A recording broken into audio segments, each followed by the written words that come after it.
Hello, gorgeous one. It's Susie here, just popping in before this episode this week, just to let you know I'm doing a little bit of a cheeky flashback episode today.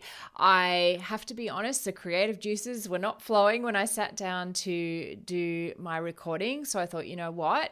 It's really important to me that I maintain the quality of this podcast. So rather than doing something which I'm not going to be 100% happy with, I am going to pop on an episode that was really popular when I did it. I did it when it was the Wellness Glow podcast before I rebranded, and I think you're going to love it. So I will be back with a fresh podcast on Thursday, with a Q&A. If you do have any questions you want to pop through for Q&A Thursdays, please feel free to do it. And if you have any ideas for future episode, look at me. I just cannot think today.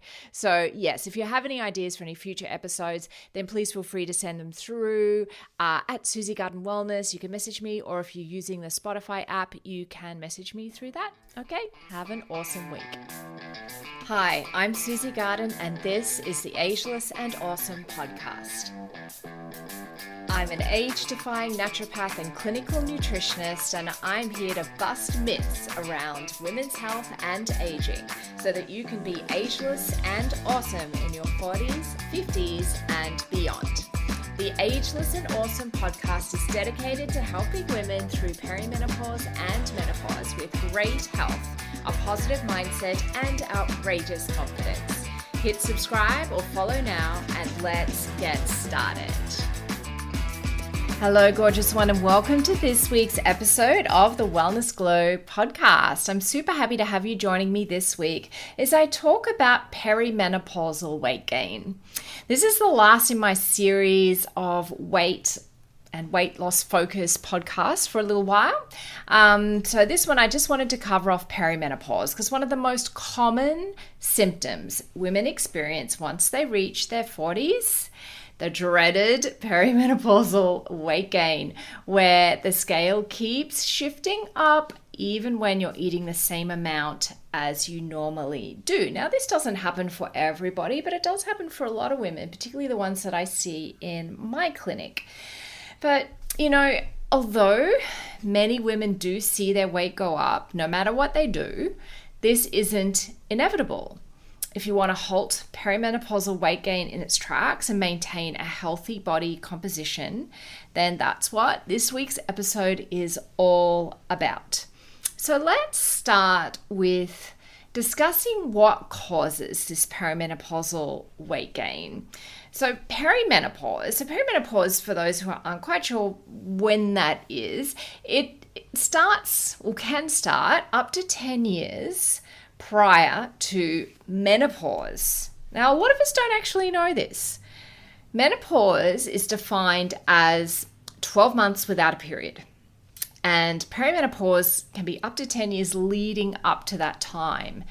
And it's quite a complex transition period. There's lots of things going on in the body, particularly with regard, obviously, to hormones. And unfortunately, several of these can feed into weight gain, but that does not mean it's inevitable.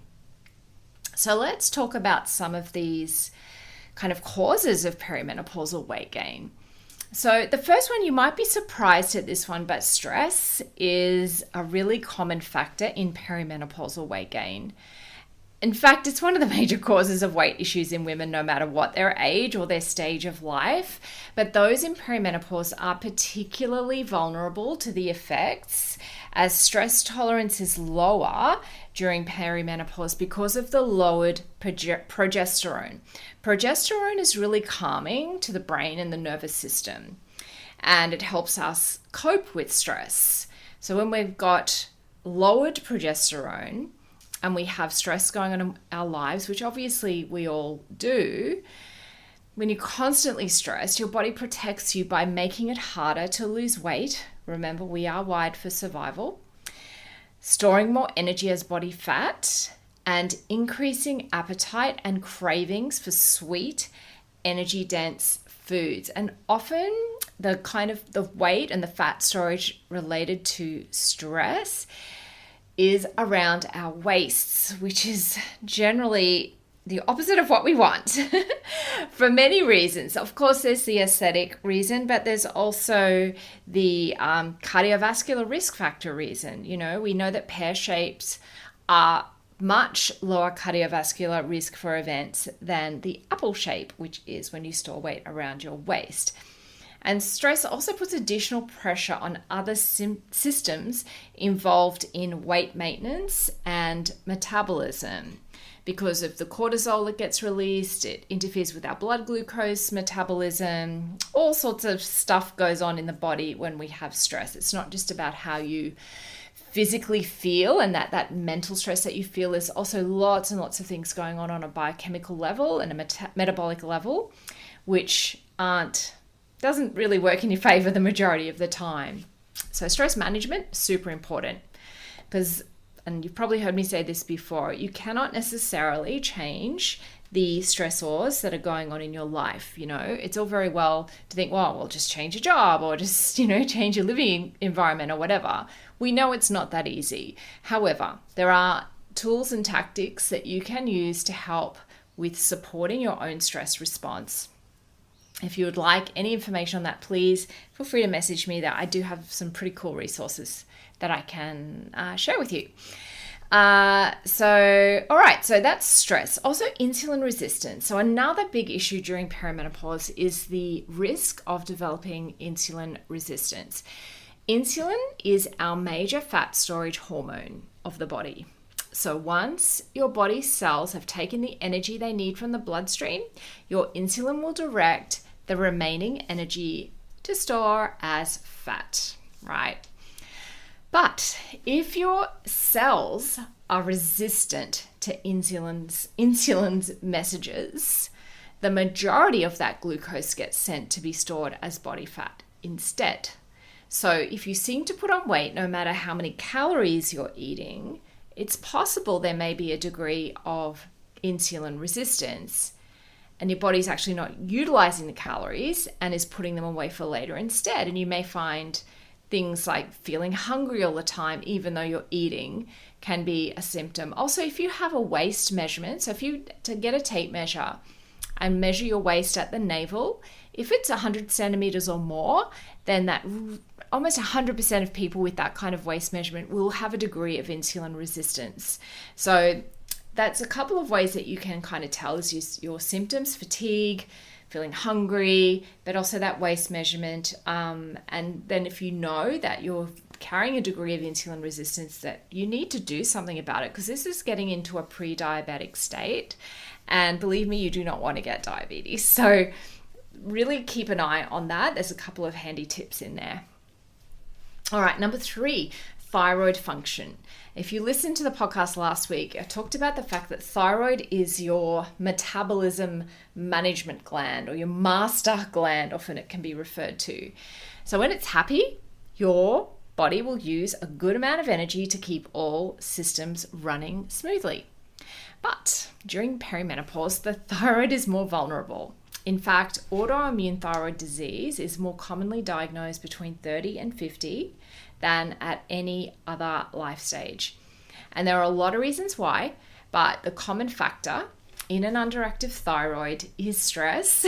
As I've previously mentioned, stress can reduce your conversion of T4, so that's an inactive thyroid hormone, to T3, which is the active hormone. And as a result, your metabolism drops and you have to eat fewer calories to maintain the same body weight. Bit of a problem. The next point I want to talk about is actually, strangely, eating too little. Believe it or not, many clients I work with are under eating. It's amazing to me how many clients that I pop on metabolic balance within the GLOW protocol, and they say to me, oh my gosh, this is so much food. How am I going to lose weight? Because they are used to under eating. And calorie restriction, insufficient protein, empty calories, and nutrient deficiencies all add up to weight gain over time. Of course, the diet culture tries to tell us that we need to keep restricting in order to lose weight. I cannot tell you how many women come to me and say, oh yes, I've been doing 1,200 calories a day. No, no, this really can work against you because your body wants to protect you. And if it thinks there isn't enough food, it will hold on to what it has in terms of fat, because fat is energy. Energy keeps us alive and we are wired to survive. If you're not getting the nutrients needed to fuel your thyroid gland, to keep your blood glucose levels steady, to tackle inflammation, to support your nervous system, guess what? Your metabolism will fight back and the body will keep sending you signals to eat more, like cravings and increased appetite. And if you continue to restrict, your thyroid function will drop, your stress hormones will ensure that you store everything you eat. Big opportunity here. So the good news, these factors might all be working against you. Maybe this is you right now, but they're not out of your control. There are steps we can take to alleviate stress, to support the thyroid, to optimize your nutrition, and balance your insulin. So how can you maintain your weight or even lose a few kilos? Well, I'm glad you asked. It's time to look towards a personalized approach to your health.